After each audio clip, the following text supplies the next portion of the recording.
इस्लाम में सीधा सा है। कौन हुआ पसमानदा? पसमानदा एक शब्द है, चाहे अंसारी हो, चाहे कुरैशी हो, चाहे सैयद साहब हो, ही सिपाही है। महसूस ये होता है ये दौरे तबाही है। अब कातिल ही सिपाही है, महसूस ये होता है ये दौरे तबाही है। सुभान अल्लाह, क्या बात है। बहुत गजब की शेरो शायरी सुनाते हैं। नसीमुद्दीन सिद्दीकी जी पूर्व मंत्री रह चुके हैं, कांग्रेस के दिग्गज नेता हैं। इनके बगले में नकुल दुबे भी बैठे थे। बढ़िया बाराबंकी जिले में मुलाकात हो जाती है, थोड़ी गुफ्तगू हो जाती है। ये बकायदा बतावती है कि देखो मोदी जी तो जुमलेबाजी करते हैं, वो तो बकायदा देखा तो एक शब्द को पूरा कौम बनाए दे रहे हैं। पसमानदा एक शब्द है, ना तो कि कोई कौम है ना कोई समाज है। पसमानदा तो बाकायदा हिंदुओं में भी है। आप अगर देखो भैया, जो पिछड़ा हो जिसका हक मारा जाए उसी को तो पसमानदा कहेंगे। तनिक सुनो भैया, नसीमुद्दीन सिद्दीकी जी तो बाकायदा बीजेपी पर तंज कस रहे थे और जुमलेबाज बता रहे थे मोदी जी को। तनिक सुनो भैया, हम नहीं बोली तरह नसीमुद्दीन सिद्दीकी जी कह रहे थे।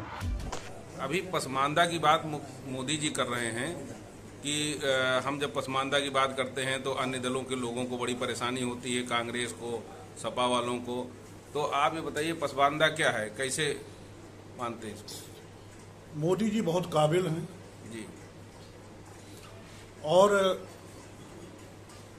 जुमले बड़े अच्छे बना लेते हैं वो जी, और पसमानदा भी जो उन्होंने ढूंढ के निकाला है वो भी एक जुमला है।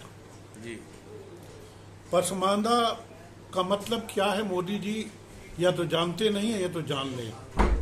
पसमानदा का शाब्दिक अर्थ होता है कि जिसका हक मारा गया हो, जो उपेक्षित हो, जी, वो कौम पसमानदा है।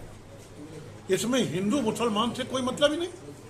जी, आप मुसलमानों को बांटने के लिए जी, आप पसमानदा और गैर पसमानदा की बात कर रहे हैं। पसमानदा तो वो भी हिंदू भी है जिसका हक मारा गया है। जी, मुझे कहीं दिखा दे पसमानदा कोई उसमें लिखा हो कि नहीं भाई मुसलमान में ही पसमानदा होते हैं। और पसमानदा एक शब्द है, जी, ये कोई कौम नहीं है, ये कोई वैरायटी नहीं है, ये कोई जाति नहीं है। जी, जी, उसको भी मतलब जुमलेबाजी में लेके गुमराह कर रहे हैं मोदी जी। इस्लाम में सीधा सा है कि सारे लोग बराबर हैं, चाहे वो गरीब हो, चाहे अमीर हो, चाहे फकीर हो, चाहे अंसारी हो, चाहे कुरैशी हो, चाहे सैयद साहब हो, चाहे शेख साहब हो। अब नसीमुद्दीन सिद्दीकी जी की बातें सुनिए हमने भैया। मुसलमानों को बांटने के लिए जुमलेबाजी की जा रही है, पसमानदा शब्द का प्रयोग किया जा रहा है। ये एक बकायदा शब्द है, बस कोई कौम नहीं है। और इस्लाम में लिखा हुआ है कि हम सब बराबर हैं, कोई ऊंच नीच नहीं, सब बराबर हैं। तनिक सुनो भैया, एक शायरी भी सुना रहे थे ये। और इसीलिए डॉक्टर अल्लामा इकबाल ने लिखा था कि एक ही सफ में खड़े हो गए महमूद व अयाज, ना कोई बंदा रहा ना कोई बंदा नवाज। अब सुनिए भैया सुनिए, बहुत गजब की शेरो शायरी सुना रहे थे। बता ये भी रहे थे कि आजकल बकायदा शीशे की अदालत है और पत्थर की गवाही है। तनिक सुनिए जरा। दुनिया में कहीं ऐसी तमसील नहीं मिलती, तमसील माने मिसाल, उदाहरण। दुनिया में कहीं ऐसी तमसील नहीं मिलती, कातिल ही मुहाफिज है, कातिल ही सिपाही है।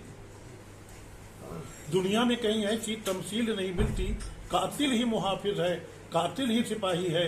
महसूस ये होता है ये दौरे तबाही है, महसूस ये होता है ये दौरे तबाही है। शीशे की अदालत है, पत्थर की गवाही है, कोई सुनने वाला नहीं। शेड्यूल कास्ट के नौजवान को भाजपा की सरकार जहां पर है, भाजपा का नेता पकड़ के बैठा देता हो, कहता है जब तक मैं तेरे ऊपर पूरी पेशाब न कर लूं उठना मत। पेशाब करता रहता है, करता रहता है, करता रहता है। क्या है भाई? कौन हुआ पसमानदा? ये जो मणिपुर में हुआ, सारी मानवता तार तार हो गई। नरेंद्र मोदी जी ने जाने का कष्ट तो किए नहीं, बोल भी नहीं पाए दो शब्द, और आज कहते हैं मणिपुर तुम्हारे साथ है। ऐसे ही कहीं ना कहीं सिर्फ तुम जुल्म ढा रहे हो। कब से चलेगा ये? जनता सब देख रही है, देख चुकी है, बोल नहीं रही है, अपना फैसला ले रही है। अब नसीमुद्दीन सिद्दीकी जी की बातें सुनिए हमने भैया। बहुत तर्क के साथ अपनी बातों को रखते हैं और मोदी जी को जुमलेबाज बता रहे थे। ये भी कह रहे थे कि देखो मणिपुर में इतनी बड़ी घटना हो गई, ना मोदी जी वहां पर गए, ना बकायदा दो शब्द बोले। कुछ तो बोलना चाहिए था। अब आपकी कार कमेंट कीजिएगा, वीडियो अच्छी लगी हो तो शेयर कर डालो, चैनल को सब्सक्राइब कर लो। शम्मा साहजी को रिसीवर मिलेगी तो बेल आइकन जरूर दबा दो। बाकी भैया जनता की अदालत में फैसला क्या आता है ये तो भैया वक्त बताएगा।